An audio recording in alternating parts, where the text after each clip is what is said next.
જે છે એ ઘર્ષણ બળ મપાય કઈ રીતે, તો એના માટે આપણે જે બળ લગાડીએ છીએ કોઈ પદાર્થ માટે, શું લગાડીએ છીએ? બળ. હવે જેટલું બળ લગાડીએ છીએ એટલું જ સામે શું લાગતું હોય?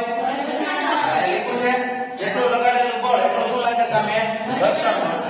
તો હવે દાખલા તરીકે કે બળ આપણે માપવું હોય તો કઈ રીતે માપી શકાય? તો એના માટે સ્પ્રિંગ કાંટો છે આપણે ઉપયોગી થશે. સ્પ્રિંગ કાંટામાં એક બાજુ વસ્તુ છે એ છે ન્યૂટન ની અંદર અને એક બાજુ જે છે એ છે ગ્રામ્સ ની અંદર, બરાબર?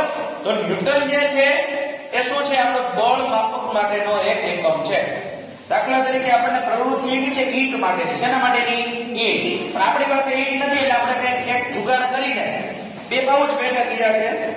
હવે આ પાઉચ ઉપરથી જોઈએ કે પાઉચને ખસેડવા માટે કેટલું બળ લાગે અને પાઉચ જ્યારે ઊભું રહેશે ત્યારે એના ઉપર ઘર્ષણ બળ કેટલું લાગશે. ચલો એક આવી જાવ, કોણ આવશે? ચાલ આવી જાવ પાછળ ભાઈ, ચાલ ચલો. શું કરવાનું છે? ઈંટને તમારે વીંટી દેવાની હતી. અહીંયા જે છે અહીંયા આપણે સ્પ્રિંગ કાંટો ભર્યો. ચાલો હવે એને ખેંચવાનું છે ધીમેથી. ચાલો ચલો, ક્યારે ખસવાની શરૂઆત કરે છે? 2 ન્યૂટને ખેંચો. ચાલો 2 ન્યૂટને શું થાય છે? ખસવાની શરૂઆત કરે છે. તો આના ઉપર 2 ન્યૂટન બળ લગાડીએ તો સામે ઘર્ષણ બળ આપણને કેટલું મળે? 2 ન્યૂટન જેટલું. કેટલા ન્યૂટન જેટલું? 2 ન્યૂટન. ચલો એક 10 માંથી વી આવો. ચલો ઝડપથી.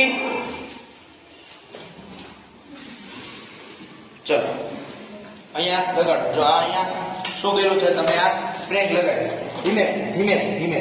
ચલો જોઈએ, ખેંચી ખેંચો. જો 2 ન્યૂટને શું થાય છે? ખસવાની શરૂઆત કરે છે. તો આના ઉપર કેટલું બળ પહેલા લગાડવું પડે તો એ ખસવાની શરૂઆત કરે? 2 ન્યૂટન જેટલું બળ લગાડવું પડે. તો આ જે બળ લગાડીએ છીએ એ બળ નાબૂદ ક્યારે કેટલું થાય? એનું ઘર્ષણ બળ કેટલું લાગે? તો કે 2 ન્યૂટન જેટલું. કેટલા ન્યૂટન જેટલું? 2 ન્યૂટન જેટલું ઘર્ષણ બળ લાગતું. એટલે ઘર્ષણ બળ મેળવવું હોય તો શું મેળવવાનું? લગાડેલું બળ. લગાડેલું બળ ક્યાંથી મળે? તો કે સ્પ્રિંગ કાંટા જેના ઉપરથી આપણને ઘર્ષણ બળ મળે. ચાલો ઓકે, મળીએ છીએ.